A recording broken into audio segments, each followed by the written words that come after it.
Најпрво се запалил еден од моторите во лет, пошто руски борбен авион од типот Сухој 34 се заби во стамбена зграда во резиденцијален дел на пристанишниот град Јејск на Азовското море.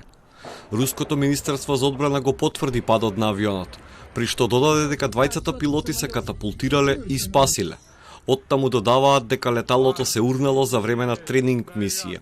Председателот Владимир Путин бил веднаш информиран за несреќата и им наредил на министрите за здравство и за вонредни ситуации да се упатат на местото на настанот. Регионалниот гувернер Вениамин Кондратиев изјави дека итните служби работат на гаснење на пожарот што го зафати станбениот комплекс. Локалните власти соопштија дека пламените јазици зафатиле најмалку 17 станови во 9-катната зграда, но засега нема информации за жртви. Сухој 34 е суперсоничен двомоторен бомбардер опремен со софистицирани сензори и оружје и беше клучна алка за удари на руската авиација. Авионот доживеа широка употреба за време на војната во Сирија и во борбите во Украина. Украинската престолнина Киев и денеска беше мета на дронови камикази. Градот уште од изутрина беше нападнат со шахид дронови од иранско производство, при што одекнаа неколку силни експлозии во поширокото подрачје. Киевчани вознемирени и сплашени денеска сепак ги продолжија секојдневните активности, но стравот се повеќе им се зголемува.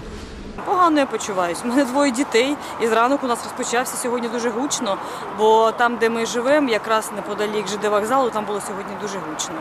Але після відбій, треба їхати на роботу. Ось приїхала на роботу, але знов тривога. Тому біля десь укриття, але на повітрі. Так, це неправильно, але маємо бути. Ну а що, розбирає тільки злість, тому що надходять ж новини. На вулицю вийшло, оскільки там, де ми працюємо, немає нормального бомбосховища. А почуваємо себе, як і всі люди в Україні, трошки лячно. Војници, полицајци, но и вооружени граѓани.